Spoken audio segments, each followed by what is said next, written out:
So now evidence for evolution. So we are now going to see, because we are talking about evolution. Does it actually occur? Does it really occur? So that is why now we are going to look at the evidence of evolution to see if yes, there are changes or there are some organisms that exist before and now they are not actually on Earth. So we're now going to look at that. So based on that, we are going to discuss on fossils records, homologous body structure, vestigial organs, embryology, and biochemical evidence. So we are going to look at this based on the evidence of evolution. So we are going to start with fossils record. So remember, ladies and gentlemen, I told you when we said fossils record means a record of the history of life on Earth. To get the records of a species of living organism on Earth. And usually when we set a record, how do we get the records of a living organisms on Earth? Is what left after the dates of a living organisms. It can be bones or any kind of imprints or amber will give us an idea of whether a particular living organisms exists on Earth or not. And usually, where do we get fossils records? Where do we get these fossils records? There are two ways, or there are two places usually where we get these fossils records, although there are not only two, there are many. But the main one, we can get fossils records on rocks. We can get it from rocks, or we can also get it on ice. And usually the rocks where we found these fossils records is usually sedimentary rock. So you see, if you look at this, this is actually a rocks. Look at it from the oldest part of the rocks to the newest. So you see, these are fossils, like bones. This is also fossils. You see them at different layers. So those that are found at the bottom, they are the oldest fossils, and those that are found at the top, they are the newest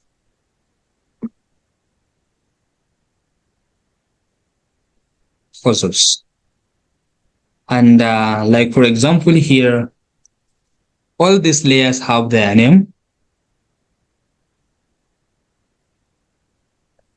The first layer is called Cambrian. So if we ask you where do we get the oldest fossils on rocks, it is Cambrian. And then we have Devonian, we have Mississippian, we have Pennsylvanian, and we have Simian. So these are the layers. Of rocks. Starting from the oldest parts to the newest parts. Okay, Mutiat, do you have question? You are raising hand.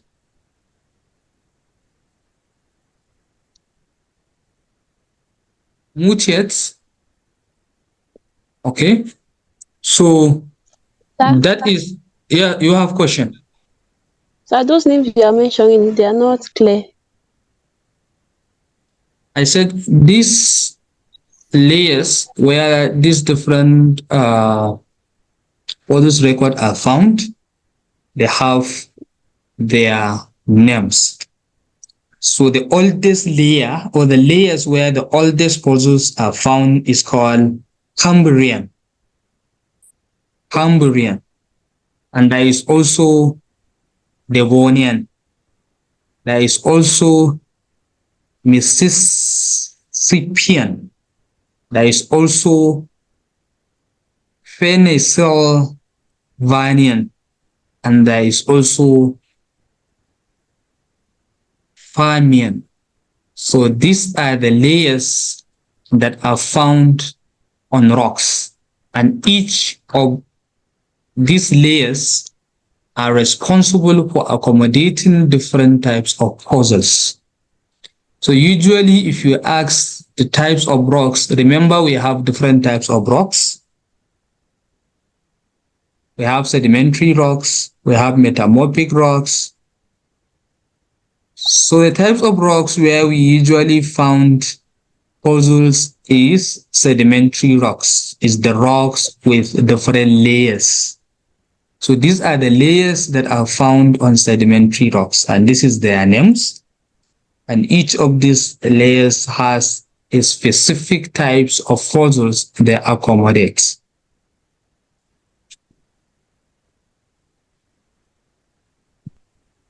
And then the next thing now that we are going to look at is the Archaeopteryx. Archaeopteryx.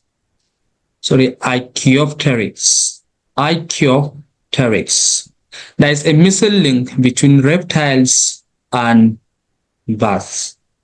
Look at it now here. If you look at this, does it look like reptiles or bats? So you see, even among the different types of fossils we have some fossils that I fear as an imprint. Like for example, if you now look at this is not bone, but an imprint. It means it can be a place where the animals die, and then the bones, or maybe it forms its sheath. The bones form its sheath, or the animals form its sheath in the place. And then after that, the bones and everything also is being like washed away. But the rocks still take the shape of the fossils. So this type of fossil is called imprints. It's called imprints, imprint fossils. So what is a missing link? Because based on this picture, you may not know whether this is for reptiles or is for bats. And that is the missing link.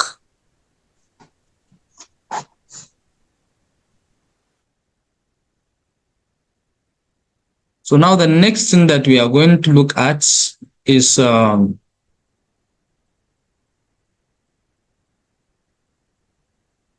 fossils evidence. You see, the fossils evidence of the Triassic land reptiles.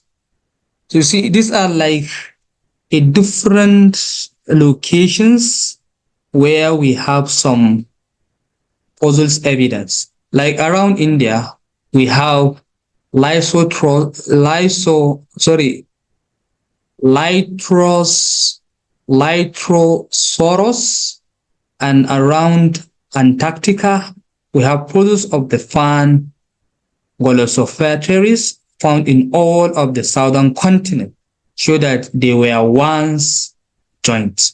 So it means that all these places where we have this joint, where we have these fossils, it means that it's a places where when these living organisms are on Earth are found or are survived. Then the next thing we have also fossils remains of the freshwater reptile, which is Mesosaurus. And if you can clearly see it's actually found in fresh water. And there is also another fossil. So this is actually a map showing different fossils and their locations. Different fossils and their locations. So it means that from here you can just simply, we can just simply say that we have So here we can clearly see that these are the different continent of the world with a specific types of the causes that are found in such locations. So this is just to show you the map on which these kinds or different species, different causes type are found.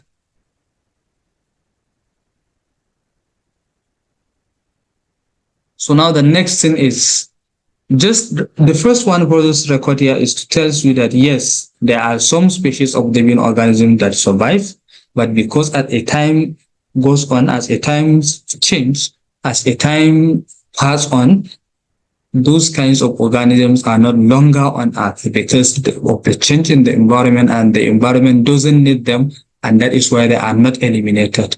And so most of these organisms are eliminated due to some natural disaster that actually make those organisms to be unfit for the survival in that environment, and then they will be eliminated. So this causes record is an evidence to this causes record is an evidence to tell us that yes, living organisms exist on Earth, and some of these organisms are not longer in existence based on the evidence of the causes record that are found in different parts of the world. And here are some of the examples that shows the evidence that some of those organisms exist on Earth. And then the next thing is homologous body structures. So when you said homologous, the word homologous means the same.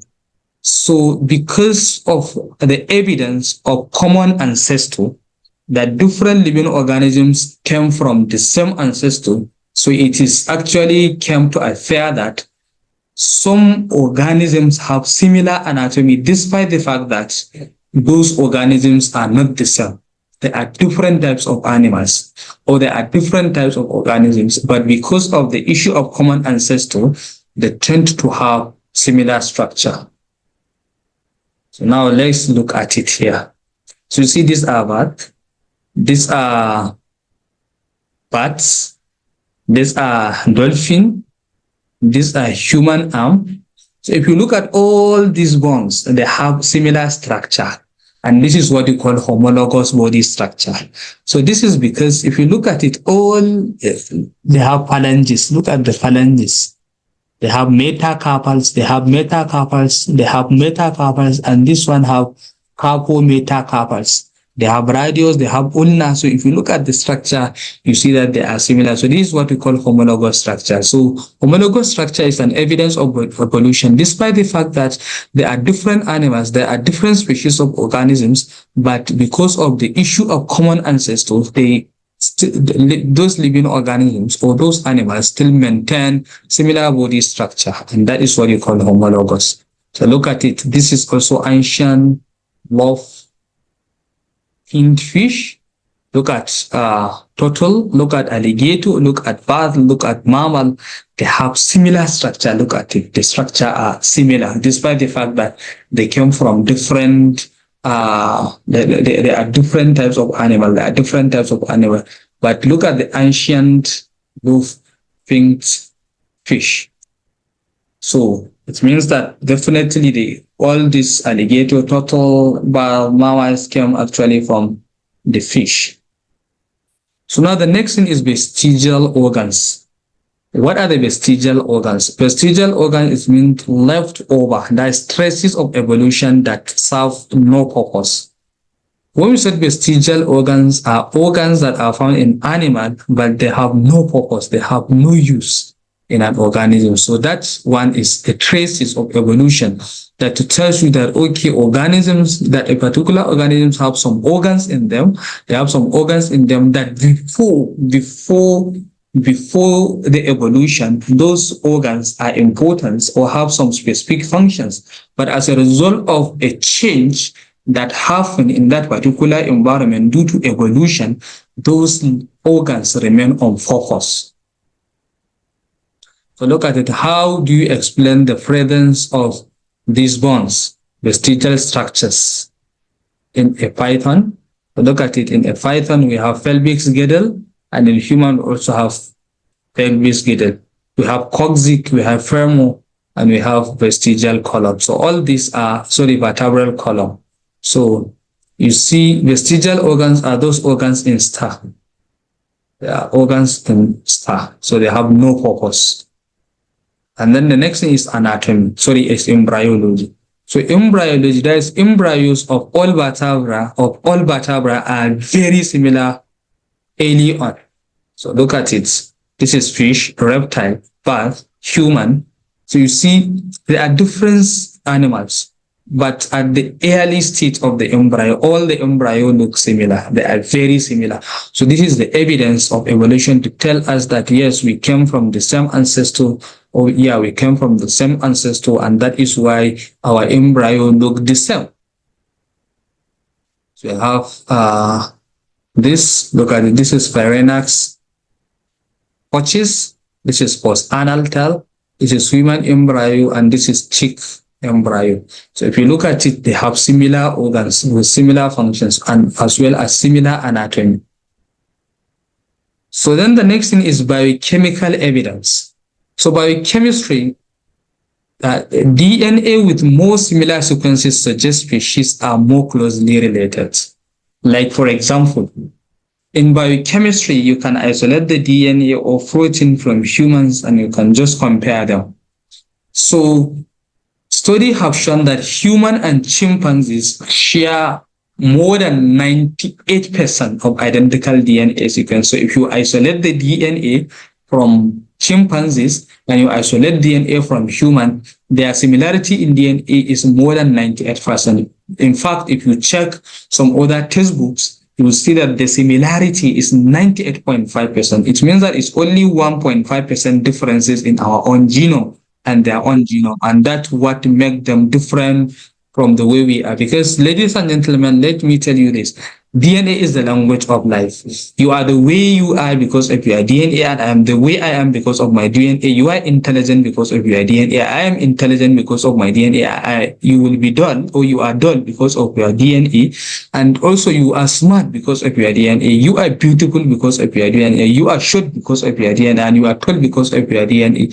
You think very fast, you are very smart, and it's because of your DNA. So DNA is the language of life. And these DNA differences is what make humans, it's what make living organisms differ from one another, and it's from this DNA that we have genes called FOXP2 that allow us to talk, and those other species of other organisms that cannot talk, it means that it doesn't have that genes FOXP2. So this is for us to understand that DNA is it's actually the language of life, and it's what makes us the way we are. And the more closely similar the DNA is, the more we look alike. And that is why if you look human and chimpanzees, we look alike, we look similar. And it's because of the 98% similarity. And it's just of that 1.5% difference, that is why they are differ, or that is why we differ from them.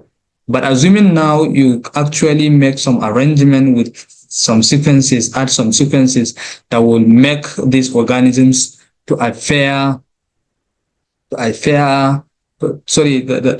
make this arrangement, do some surgery, add this and do some deletion and addition, then of course we will be like them. So that is biochemical evidence. So the DNA from human and chimpanzee are 98% similar, and that is to tell us that we are more related with them.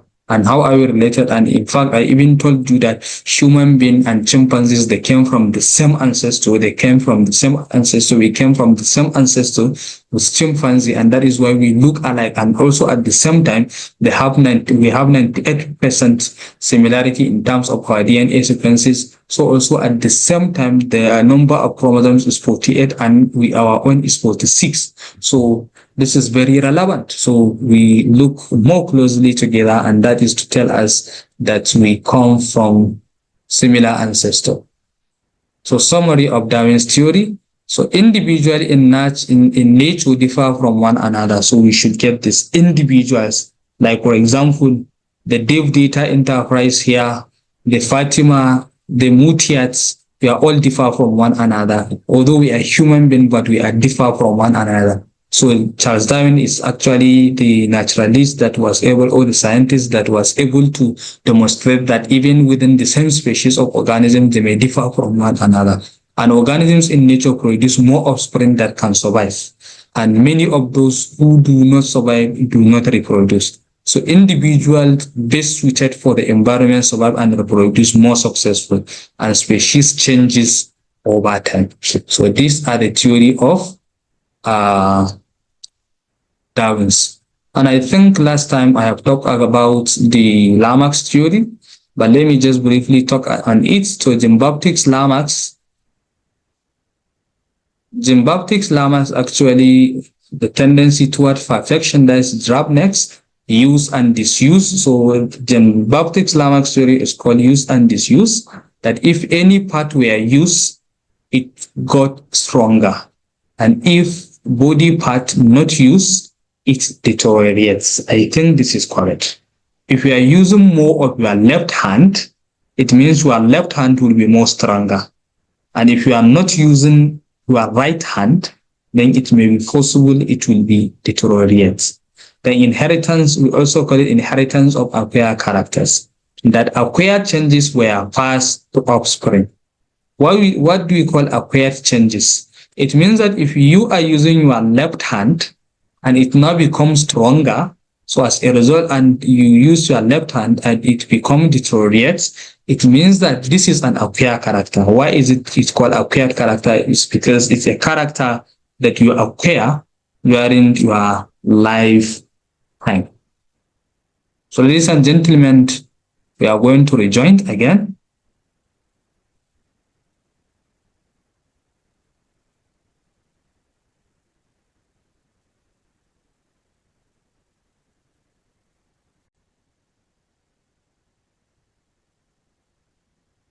So it means that if you are using your left hand and it now becomes strong, and then your left hand you are not using and it becomes deteriorates. So according to him, it means that those characters that we acquired by making your left hand very strong, it means that you will pass that trait to your offspring, and that is what you call inheritance of acquired characters. It means that the characters that you obtain during your lifetime, it means that you can pass them to your generation. So now, like for example, according to his theory, giraffe all had short necks originally. They all have short necks. So giraffe's neck got longer from stretching for food. So as they are stretching for food, their neck become stretch and it become longer. So acquired traits. The acquired trait in this case is a long neck, and it then pass to offspring. So giraffe population become long-necked. So it means that the lengthening or stretching of the neck by the giraffe can be passed to their offspring according to him.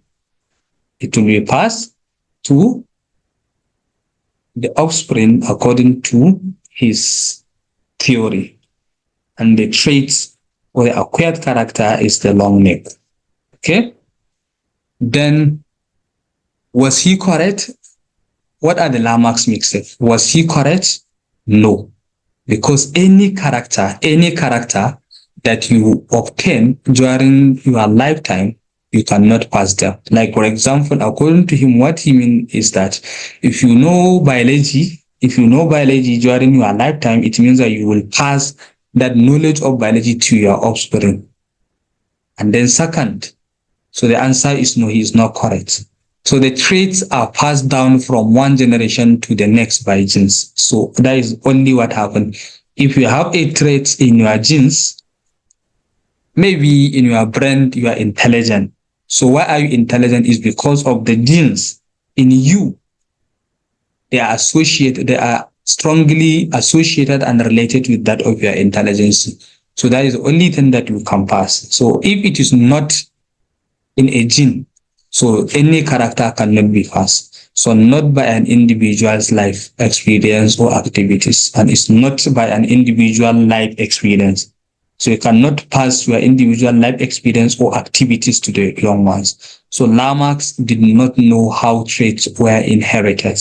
So he don't know. So traits are passed through genes. So genes are not changed by activities in life. Genes are not actually changing through activities in life.